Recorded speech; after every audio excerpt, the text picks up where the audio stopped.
So today I want to talk about fine-tuning your guitar. And I've watched some YouTube videos about people talking about sweetened tunings and things like that. And a lot of that really comes down to how you fine-tune the guitar.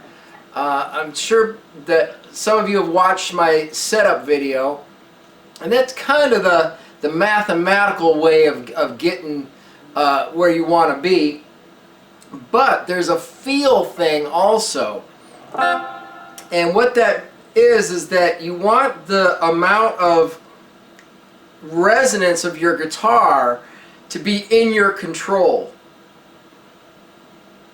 So the reason why I have a Cocobolo guitar is it impairs a certain, almost kind of a dark resonance that's in there because it's such a heavy wood.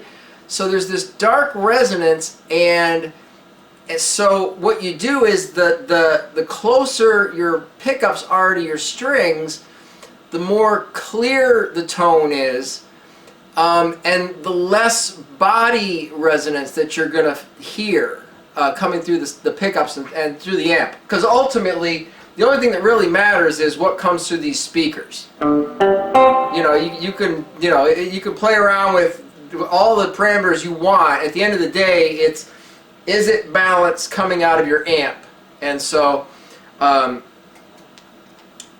there are several factors that contribute to your, I don't know, what I'd call feel. It's not really frequency response, it's more like the feel of a note.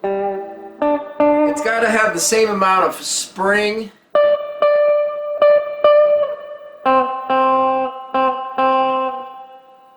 in different areas of the neck.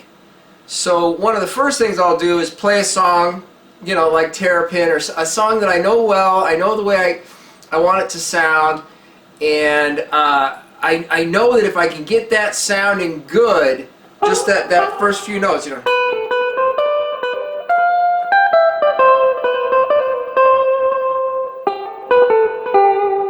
And I'll know I'll be in the right place. So, and when I say that, what I mean is I want to be able to hear different picking things with this hand.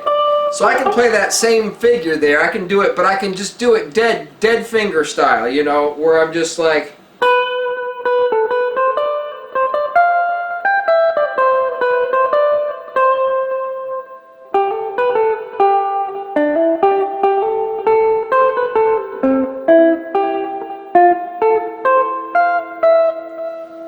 But I want to be able to incorporate this into it and the feel. So now I'm going to be like, now I want to be able to feel it and hear it.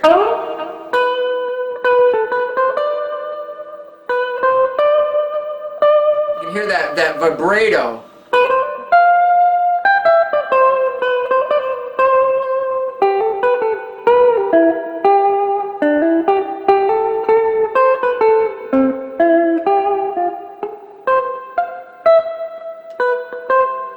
And so I've got all those feelings right there. And this is a medium pick. This isn't even like a real stiff pick. I'm actually getting some spring in there. With a thicker pick, you get more of a ping, you know, like a good harsh ping. I soften it up a little bit just because I do double duty as the lead guitar and also rhythm guitar. So I've got to kind of have an all-around approach to most things. So the other thing I want to be able to do is I want to be able to play. I always want to have a little bit of extra. I want to be able to have enough headroom in there that I can play notes kind of soft. But when I ping it, I want it to kind of ping through. You know, I want it to slice through. Okay, so the next thing that's important is if your open string area and up in here, if this isn't loud enough, what you want to do is give yourself some more relief in the neck. And so I do that by releasing the truss rod a little bit And so that gives you some more bow, and then at the same time lower your bridge a little bit. And so what that's going to be doing is it's going to be giving you more, more bang and more room down here for that string to move, and it's going to compress up here a little bit and make these a little bit less resonant, a little more direct.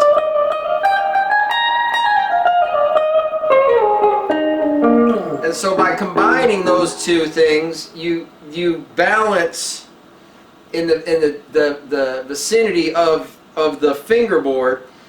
Then you want to take your pickups, and if your guitar, if you want more resonance, then go lower on the pickup. If you want a clearer tone to come through with less resonance, then you come up closer to the strings. So I guess if you had like a semi-hollow guitar, you'd probably want the strings kind of close to the magnet. You want the pickups close to the magnet, and that would be because you've got a lot of body resonance. And so what you really want is that good magnetic action, because the strings activate the magnetic field in the pickup. And then if you've got a guitar that is, let's say it's kind of brittle and bright, you might want to back that pickup farther away so that you're picking up more of the body, more of what's going on with the guitar itself.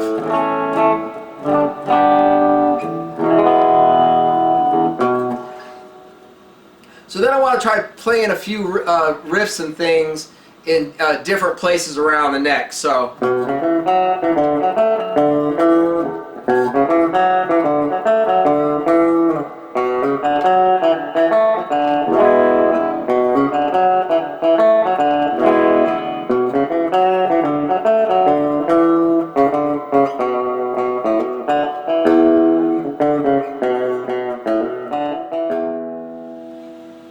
Okay, so another thing that you want to do with your guitar is, after you get the strings kind of played in a little bit, try unplugging the guitar, put the strap on, and just walk around your house or wherever you live, and just, especially kitchens. I play in a kitchen a lot.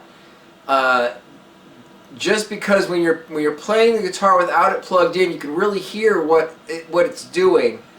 The other thing I'll do is I will play the guitar basically like you would at a gig. I'll have my microphone and turned up, not as loud as a gig, but so I can sing and play at the same time.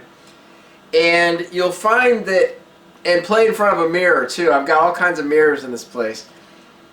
If you have the guitar like this and you turn it up like this and raise your strap up, you'll play cleaner. Okay?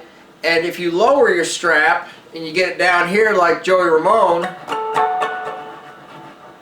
then it's going to be more powerful, but it's going to sound a little sloppier, or you're going to play a little sloppier. I don't know. This all could just be in my mind. I don't really know for sure, but in my mind, when you turn the guitar up like this, it gets more technical, and even the sound of your strumming can change. Because if you're strumming, that's why I don't usually practice sitting down, because I like to have my hand a little more like this, and so when I'm sitting, I'm in the wrong position for how I really like to play. So when you practice, try looking down and saying, okay, my eyes want to be parallel with the 12th fret. And what I do then is that way when I'm right here,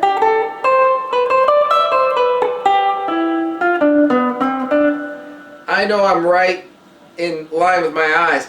But when I play down here, if I want it to sound more rock and rolly, I'll get down like that a little bit, a little bit lower than vertical, and then when you want to, it's almost like the sound goes where your eyes go.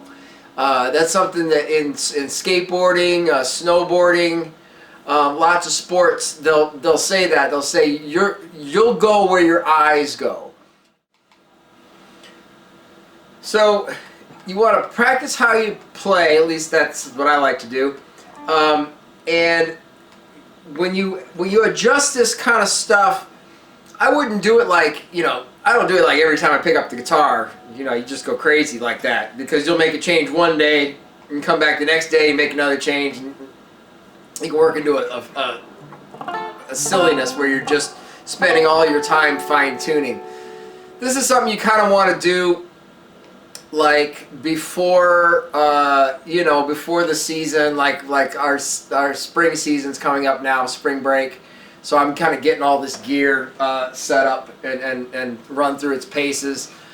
And so, it's something you kind of want to do once in a while, and then play with it for a while, and then obviously you go out to play a gig and walk around the room and hear, and after a while your ears will you'll start hearing things that really will quite amaze you. How the smallest little things you can start hearing what's going on, to the point where you can tell the difference between the strings that have like 2 hours on them and strings that have like 6 hours on them. When you play a lot, you will hear those differences and stuff. So.